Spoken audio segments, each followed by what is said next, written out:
Hi, this is Dr. Kimberley Linert, and you're listening to Incredible Life Creator Podcast. My guest today is Lauren Malach. Lauren Malach is a coach who helps professionals at career crossroads chart purposeful paths and make confident choices. She educates, inspires, empowers individuals to make happiness a priority so that they can love their work and life more. Welcome to the podcast, Lauren. Thanks for having me, Kimberly. Yes. So why don't we start out by you telling us a little bit about you, where you grew up, how you started out, and I know you've done a lot of pivots through your careers, so you're definitely can help other people with that.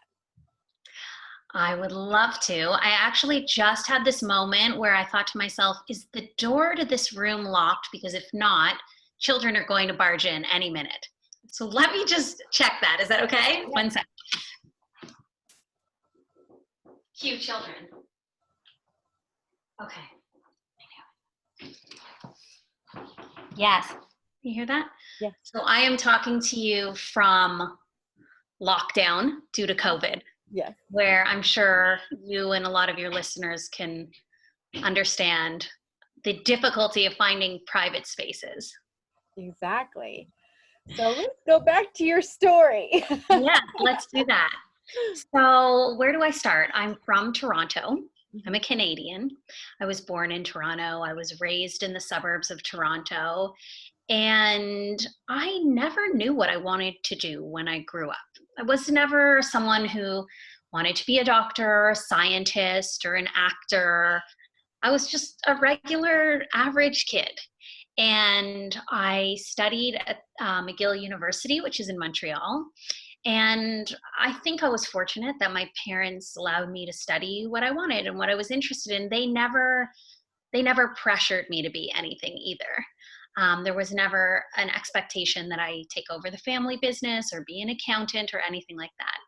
So I pursued my own interests, which at the time were religious studies, cultural studies, and most of my education was in liberal arts. And when I graduated, I had no sense of what would be possible for me. And my friends were getting jobs. They were buying suits and shoes, and I had no clue what was up for me. And at the time, my mother had her own small business, and she was in sales in women's fashion. And she gave me my first real job, I guess you could say, although maybe it's not considered a real job when your mother gives it to you. Hang on 1 sec. Can we pause this for a sec? Is that possible? So I took that first job, and I actually learned a lot. Now that I look back on it, I can see what I learned mostly about sales, but also about what it was like to actually love your work, which my mother did. Her work was her expression of who she was in the world. It was so purely her. And she could fully be herself. She was known all throughout really our city for who she was and what she did. We'd go places to be like, I know you from somewhere. It wasn't necessarily for me, but I could see what it was like to actually really love your job and have it be so fully a part of your identity. But I knew I didn't want to do that forever. And so I went back to school and I studied fundraising, because in my life, I've always wanted to give back and help others. And so I imagine that, well, you probably do that in the not-for-profit space. Mm-hmm. That's where people who want to change the world go. And so I did that, and I worked as a fundraising consultant. I helped nonprofits raise money online, which was at the time an emerging field. And within a year, I realized I had kind of reached the ceiling of what I was going to learn at that company. And I wanted to learn more. I wanted to be challenged, and I wanted to go to the corporate sector. But having a liberal arts degree, no business studies, no business knowledge, I thought, oh gosh, no one's going to hire me. And so what I started doing, and I also didn't know what I wanted to do. So I started just talking to people. I'd go to parties, I'd be out with friends, and I would just ask everyone, what do you like? What do you do? What do you like about what you do? What don't you like about what you do? And I remember my now husband, who was my boyfriend at the time, told me he thought it was really boring, that I wanted to talk about work all the time, and namely other people's work. But I liked it. And through that process, someone said to me, you'd actually make a great recruiter because you're really curious about people and you're really good with them. And I have a friend who's got a company and they're looking for someone. And so that began my life as a corporate headhunter. And I spent 10 years doing that work. And I learned a lot. I mean, I worked at a financial services firm, which placed investment bankers and private equity investors and traders, and words I had no idea about what they were. So every day I was learning, and every day I was being challenged, and every day I was growing. And I spent 10 years doing that. And then once a decade came around, and I was with that company through, everything, my father's death, my marriage, my children being born. And it was a small family business, so we were all super, super close. And at around the 10-year mark, I thought, I got to really think about what I'm going to do going forward. Is this what I want to do forever? Mm-hmm. Or is this what I did and now what am I going to do next? And that was when I had my big sit down with myself about what I wanted my life to look like going forward, what I wanted to learn, what I wanted to contribute. And that was kind of the beginning of this stage that I'm in right now, and led to my work as a coach, and led to my work helping people who are thinking about that question for themselves. Mm-hmm. Yeah, and I think a lot of people are asking that right now with everything changing right now, and so many things that we thought were going to be stable and there for us, not necessarily stable and there for us. Yeah. So as people are looking at their situations, some because they're forced out, some because they're saying, oh, this is an opportunity. I wasn't happy where I was. What kind of questions should they be asking themselves? I think you're so right. And I think that's a great question. I can tell you what I asked myself. And I'm not sure it's the right question for everyone. It's the right question for the people that are attracted to working with me. But the question that I asked myself is, what does success mean to me? And at the end of my life, may it be long, long, long away in the future, will I look back and feel as though I truly lived a life of meaning, a life that was true to myself, and a life that I can be proud of? That's how I oriented my journey. And I think it's fairly helpful universally. But that's kind of the questions I was asking myself at that time. So the next question that comes up for me then is, how do we create meaning in life? Mm-hmm.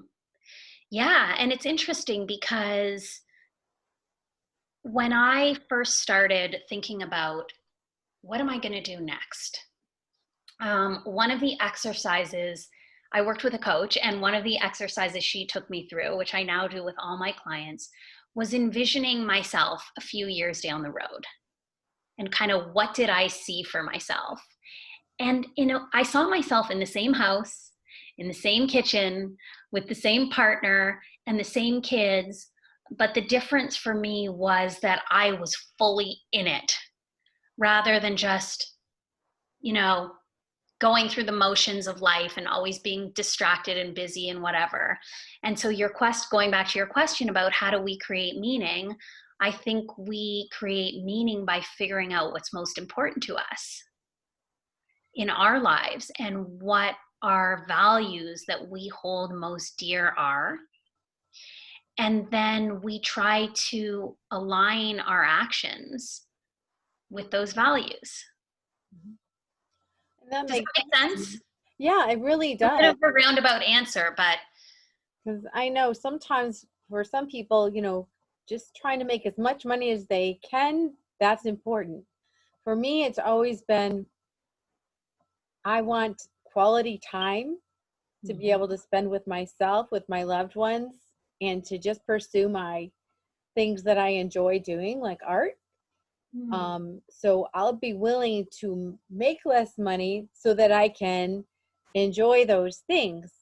And for someone else, it's the complete opposite. They're like, okay, I'll give up the vacations, I'll give up everything, I'll give up my weekend because, I just want to have a big nest egg when I'm ready to retire. I mean, everybody's is different.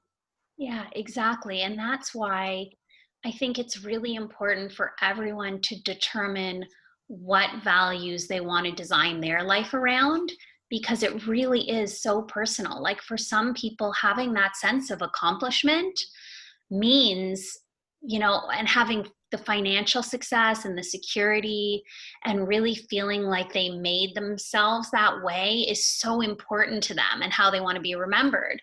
And for other people, it's their creativity, right? Or knowing that they spent quality time with the people that they loved.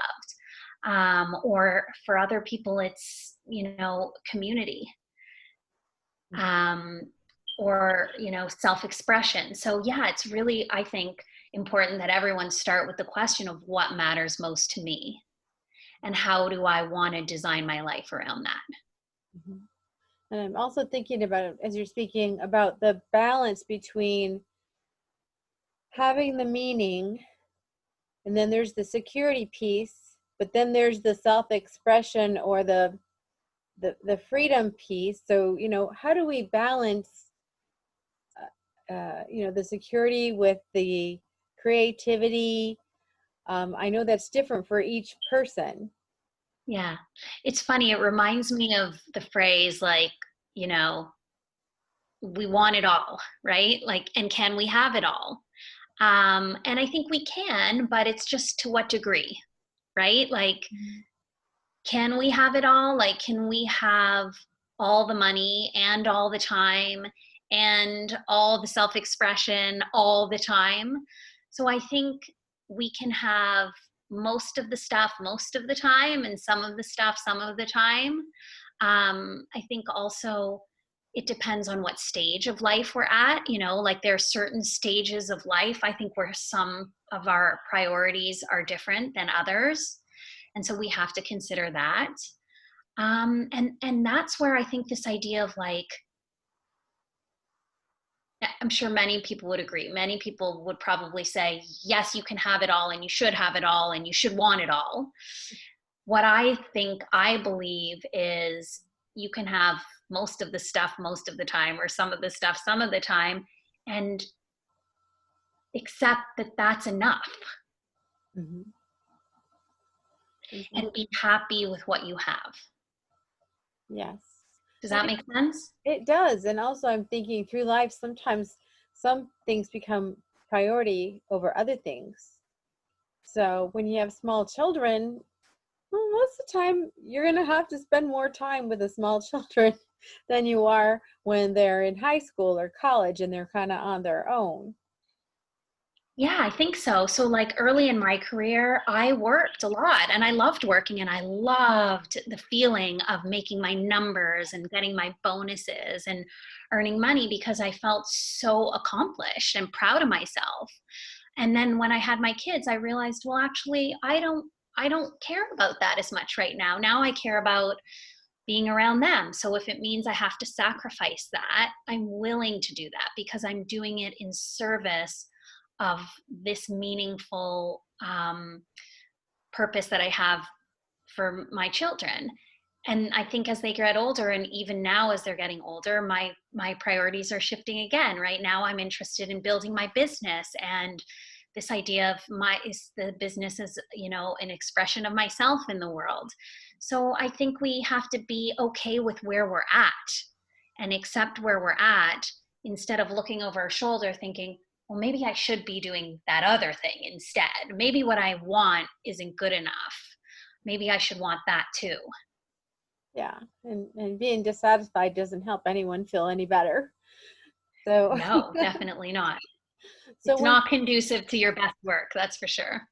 yeah, and so when people are making a decision, let's say they're at a crossroads and they have some different options, and they, it's time for them to make a decision. How do they feel confident about the decision they're making?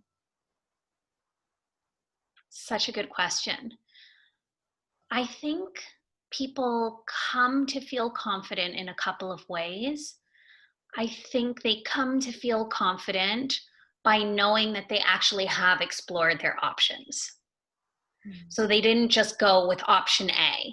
They explored option A, they explored option B, they explored option C, and then they realized that given what the costs and benefits of each of those options would be, actually maybe option A makes the most sense.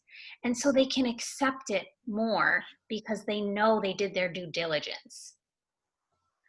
So that's the part I think is really important for anyone who's looking to make changes to their work or changes in their life, is to really set some time aside and in a diligent way come up with their options and then spend some time dating their options, sometimes I like to call it, and then figuring out which one of their options they want to marry.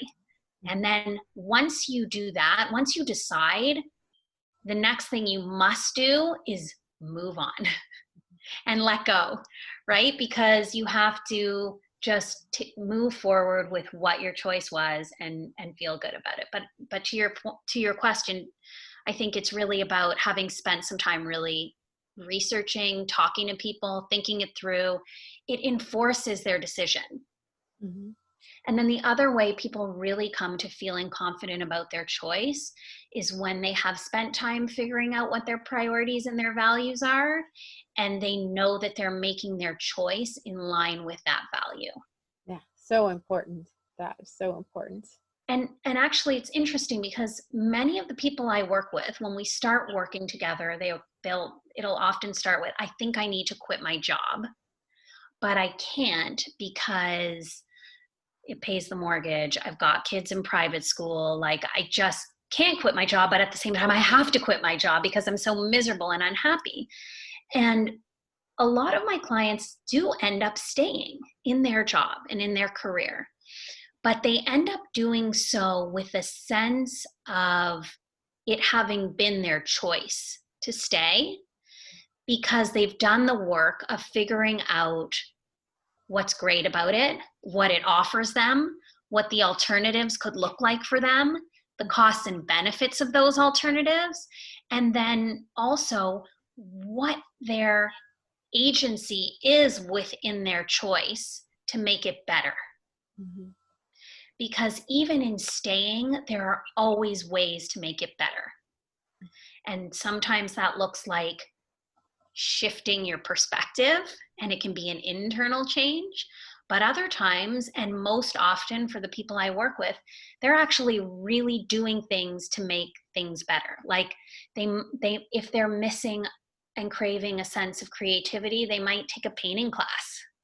And all of a sudden, the job that they hated, they don't hate as much because now they're taking time to paint, or they might choose to leave 3 days a week to go do yoga, or something that's good for their health. Or they may, choose to not check their phone on the weekends anymore and just go skiing with their kids. And sometimes those changes make them much happier, and they didn't necessarily have to leave. They just have had to maybe shift gears a little bit in other parts of their life. Wow, that's great advice. I love that. And let's say someone is actually in a career and they love their career, but we all want to be our best selves. How do you show up every day to whatever you're doing, just being at your best? Again, I don't know if everyone agree with this, but I think the first thing is accepting that you're not going to be at your best every day. Right? This idea that like we can be these automatons who are just always killing it, always the best, always kind, always bold, always this. It's like ridiculous. We're just not made that way. So I would kind of frame that to like, how can I be my best most of the time, or as much of the time as I can. And I think there's the way to do that is, first of all, figure out who are you at your best? Mm-hmm. Like when you're at your very best, what are your strengths? What are your character strengths? What are you offering to people, and what are you contributing? And then once people have a really clear sense of who they are at their best, it's a lot easier for them to step into that role when they need to, because they have a really clear vision of like, actually, when I'm at my best, like I'm compassionate, I'm funny, I'm helping others, I'm patient. They know that person they're trying to be.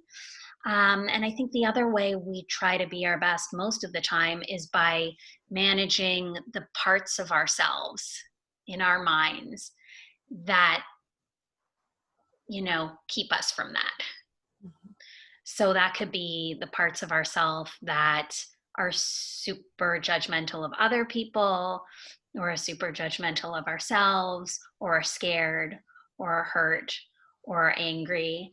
And we need to get to know, I guess what I'm trying to say is, to be our best most of the time, we need to know our lightest self, and we need to know our darkest self, and we need to know how to be in both of those spaces. Yeah, that's awesome the way you said that. And as you're speaking, I was thinking about, a lot of people are actually in leadership roles, and this is the $100,000 question. What makes a good leader, or how do you lead well? I think it goes back to that question of best self. I think good leaders know what they're really good at, and they try to spend as much time in the space of goodness as they can, and they know how to surround themselves with other people who have other spaces of goodness, Mm-hmm. and they know how to inspire them to stay in their spaces of goodness. I think that's what makes a good leader, and also someone who probably does have access to their dark side, knows how to use it and when to use it, but also knows when to contain it. So I guess a tremendous sense of self-awareness and a tremendous sense of self-regulation. Yeah, self-regulation, that's a key to so many things for kids and adults. That's one of the things we're always trying to teach our kids, so that when they get to be adults, they can actually easily do that. Yeah, exactly. And I think self-regulation is like, it's not about turning stuff off or setting it aside or suppressing it. It's just knowing, I don't know if this is a good metaphor, because I'm actually really terrible at manual stick shift driving, but I think it's kind of like that, right? It's like knowing when to gear up, knowing when to gear down, feeling a sense of mastery over the different tools that you have to move forward in life. Nice. Now, I know with your coaching, sometimes you work one-on-one, sometimes you work with groups. Will you talk a little bit about what kind of things you offer to people, and who would be the person who'd come to see you? Yeah, sure. So I work with people who, I just wrote a great phrase down the other day. It was kind of like, is your career having a midlife crisis? So I work with people who often feel like they're having some kind of existential crisis. It's often around this idea of, I'm already grown up and I'm not sure what I want to be when I grow up. Mhm. And I'm not sure if this is what I want to do for the rest of my life. And time feels like it's ticking. And the people that I work with tend to experience the crisis mostly in the domain of their work. I think it's because we spend most of our time at work, Mhm. although COVID may flip this all on its head. I think people are having lots of realizations right now. But the pain point is strong because they spend so much time and so much energy in their work, and it takes them away from their families, and it takes them away even from their vacation and leisure moments because the phone's buzzing and the stress is there, and they're asking themselves if it's worth it. And if it's not, what else is possible? So those are the people I work with. That's where they're experiencing this sense of a crisis. And we go on a journey together. And the first stage of the journey is really, in a way, it's a pause. And it's just stopping and looking inward to figure out this question of, okay, well, let's say things were ideal. Let's say you could be at your best. What would you be doing? What strengths do you have? What skills have you developed? What do you value? What does the picture of you at your best look like? And that's really helpful for people because, first of all, it tells them what kind of work might make sense for them. But it also helps them when later down the road, when they have to communicate themselves to the world, whether it be in an interview or in an elevator pitch or a networking meeting, they actually know what to say because they've done the due diligence on themselves. And so once they have a really clear picture on who they are at their best, the next stage is the brainstorming stage where we actually come up with those options. And it's not just what would it look like for you to stay and become a partner at the law firm that you're already at.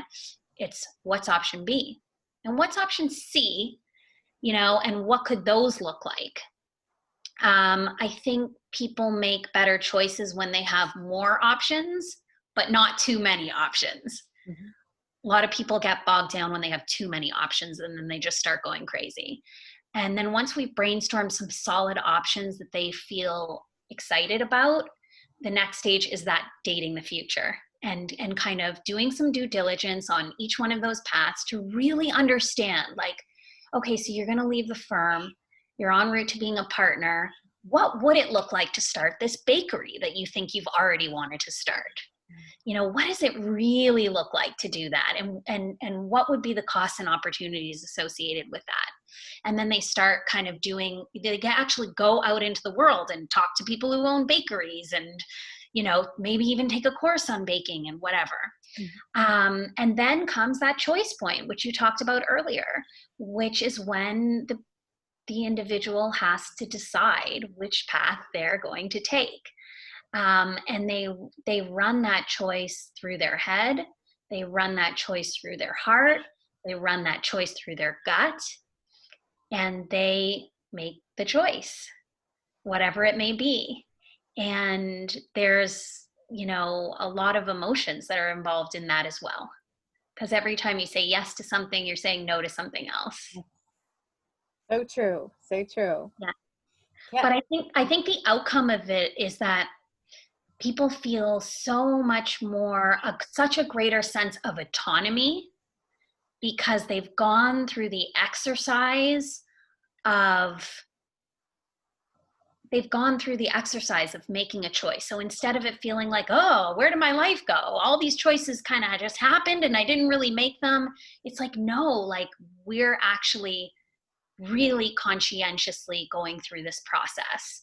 And so I find whatever people choose, whether it be to pivot and get another job or to start their own thing or to stay where they are, they feel such a sense of empowerment. And that sense of empowerment actually just gives them so much energy. And the time they spent ruminating and obsessing and wondering, that goes away and creates space for just engagement in the life that they choose.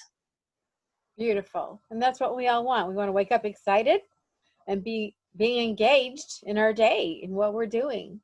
Exactly. And we don't want to look over our shoulder and wonder, what if? Because that thought is a life-sucking thought. Yeah, that's a good word for it. Life-sucking. Exactly. So if people wanted to work with you, how would they find you? They find me on the internet. I have a website. It's laurenmalachcoaching.com.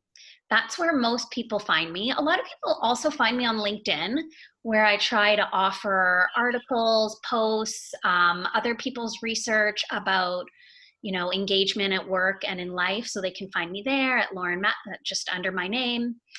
And from there, I offer all kinds of gateways to working with me. Some people just want to hear from me and sign up to my newsletter and just kind of keep the conversation going that way, or engage with me on those medias.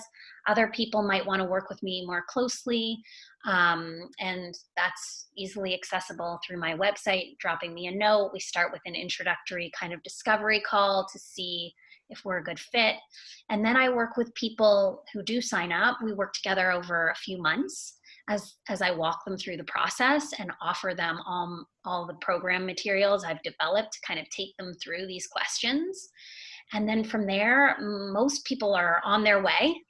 And some people re-engage for more coaching because they love the value that coaching brings to them in their life and the centering that it brings to them. And I also offer workshops, to people kind of on an ad hoc basis, but I've just recently offered a series of workshops on resilience during, adversity and adverse times. And I'm hopefully drafting one up about optimism. Mhm. So those are different ways that people can work with me.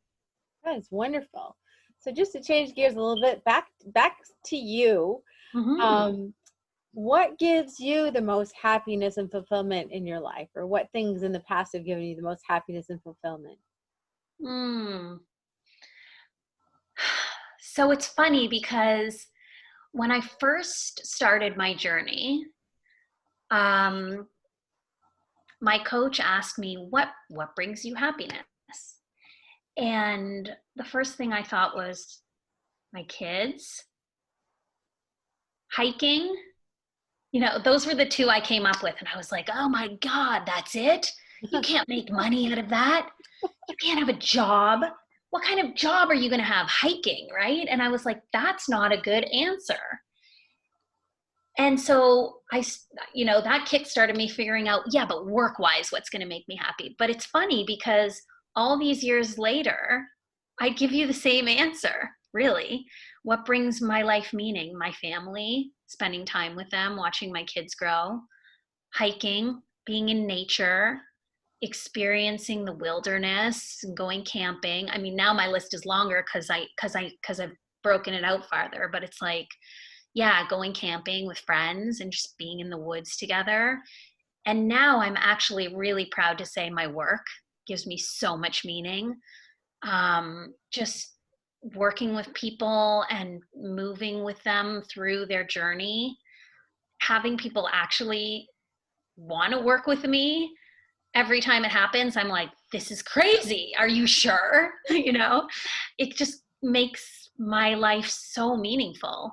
Having close friends and investing in those relationships and opening myself up to them in a kind of a vulnerable way, deepening the relationship, having fun together, laughing together, the smallest, most simple things in life. That's what gives me meaning. Beautiful. Thank you so much. And thank you for being on the podcast today and sharing all your wisdom. It's been really a wonderful conversation. Oh, thank you. And thanks for being such an open listener and such a bright, face and person to talk to. It's been really nice to chat with you. I really appreciate you taking the time and having the curiosity to talk to me. Yeah, you're welcome. And any last words of advice? Any last words of advice? I mean, this is what's bubbling up. I think I know where it comes from, and sometimes it comes up, but it is really that life is actually really short. And may we live to a blessed old age. But life is short. Squeeze every last drop. Call your friends, call your mom. Love hard, live well. give back, pray, sing, watch the stars, because before you know it, like, it's over. And if you don't enjoy the journey along the way, then what's the point? Beautiful. Thank you so much. And we'll talk to you I was again. gonna swear, but I didn't. All right. Thank you. Thank you very much. So is that good? That's good. Amazing. Thank you very much. So anything